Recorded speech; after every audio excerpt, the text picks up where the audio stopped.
ఈ దేశ మొదటి మహిళా ప్రధానిగా పనిచేసి పేదల జీవితాల్లో వెలుగును నింపినటువంటి ఉక్కు మహిళ, ఉక్కు సంకల్పంతో నాడు నేడు ఆమె పేరుతో ఈ రాష్ట్రంలో మరి మన పరిపాలన కొనసాగిస్తున్నటువంటి ముఖ్యమంత్రి శ్రీ రేవంత్ రెడ్డి గారికి, మా సహచర పెద్దలందరికీ, మంత్రులకు, మా మహిళా సోదరిమణులకు, పత్రికా మీడియా సోదరులకు అందరికీ పేరు పేరున నమస్కారాలను తెలియజేస్తా ఉన్నాం. ఈరోజు పంచాయతీ రాజ్ శాఖలోని రూరల్ డెవలప్మెంట్లో భాగంగా గ్రామీణ ప్రాంతాలలో ఉన్నటువంటి పేదరిక నిర్మూలన కోసం ఆనాడు కాంగ్రెస్ ప్రభుత్వం అనేక లక్షల మంది మహిళలను మహిళా సంఘాలలో చేర్పించి పేదరిక నిర్మూలనే లక్ష్యంగా పనిచేయడం జరుగుతూ ఉంది. ఇందిరమ్మ కూడా బతికినంత కాలం మహిళల కోసం, పేదరిక నిర్మూలన కోసం, అభ్యున్నతి కోసం మరి ఈ దేశం ముక్కలైనా పర్వాలేదు, ముక్కలు కాకుండా నా దేహం ముక్కలైనా పర్వాలేదు కానీ ఈ దేశం ఐక్యంగా ఉండాలి, అభివృద్ధి పదంలో ఉండాలి అని ఆమె పోరాడింది. ఆ యొక్క ఉక్కు మహిళ సంకల్పం ప్రతి మహిళలో ఉండాలని ఈరోజు ఇందిర మహిళా శక్తి సంఘాలను 1 కోటి మందిని మహిళా సంఘాలలో చేర్పియాలి, కోటీశ్వర్లను చేయాలి, 1 కోటి మందికి మహిళలకు చీరలు పంపిణీ చేయాలనేటువంటి లక్ష్యంతో గొప్ప సంకల్పంతో ఈరోజు రేవంత్ అన్న గారు మరి ఇందిరమ్మ ప్రభుత్వం, మా ప్రభుత్వం మహిళలకు చీరల పంపిణీ కార్యక్రమం ఈ రోజు నుంచి డిసెంబర్ 9 వరకు ఒక దశ, మళ్ళీ మార్చి 1 నుంచి మార్చి 8 మహిళా అంతర్జాతీయ దినోత్సవం సందర్భంగా మరొక దఫాగా పంపిణీ కార్యక్రమం చేపట్టడం జరిగింది.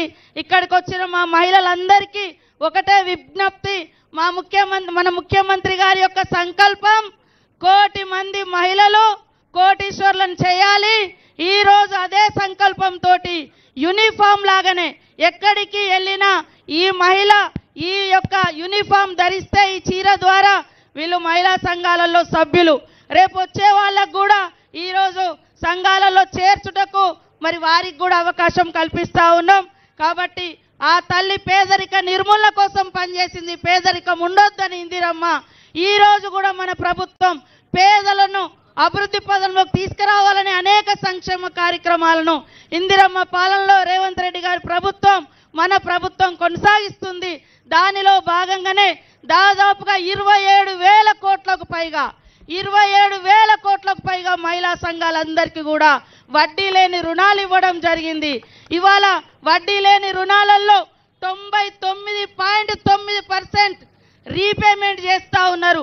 వెనుకబడ్డ ఆదిలాబాద్ జిల్లా, నిర్మల్ జిల్లా ఏదైతే ఉమ్మడి జిల్లాలో నిర్మల్ జిల్లాలో 99.9% రీపేమెంట్లో తీసుకున్న లోన్లలో క్రమశిక్షణతోటి పే చేయడంతో బ్యాంకర్స్ అందరూ కూడా ఇవాళ మహిళా సంఘాలకు లోన్లు ఇవ్వడానికి ముందుకొస్తా ఉన్నారు.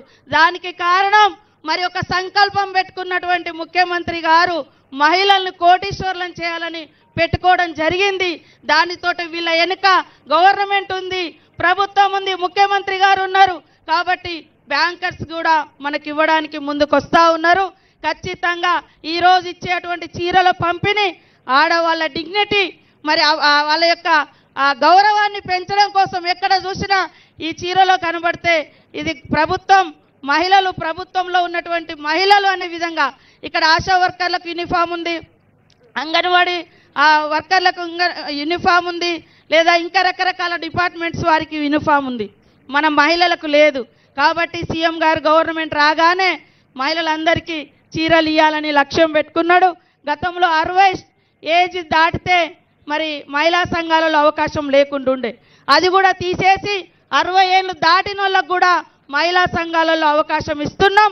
ఇప్పుడు 1 కోటి మంది మహిళలను కోటీశ్వర్లను చేయాలి, 1 కోటి మంది మహిళలకు 1 కోటి చీరలు పంచాలి అని ఇందిరమ్మ స్ఫూర్తితో, ఇందిరమ్మ ఒక ఉక్కు మహిళ, ప్రగతిశీలంగా ప్రజల కోసం ఆలోచించే మహిళ, ప్రతి మహిళ ఆత్మగౌరవంతో అభివృద్ధిలో సామాజికంగా, ఆర్థికంగా, రాజకీయంగా ముందంజలోకి రావాలనే సంకల్పం మన ముఖ్యమంత్రి రేవంత్ రెడ్డి గారు, మా సహచర మంత్రివర్గం, మన గవర్నమెంట్ పెట్టుకొని ముందుకెళ్తుంది. కాబట్టి మహిళలందరూ కూడా ఈ సంకల్పంతో మనం తమ జీవితాలలో ముందుకు రావాలని మనస్ఫూర్తిగా కోరుకుంటూ సెలవు తీసుకుంటా ఉన్నాను. ఇందిరా గాంధీ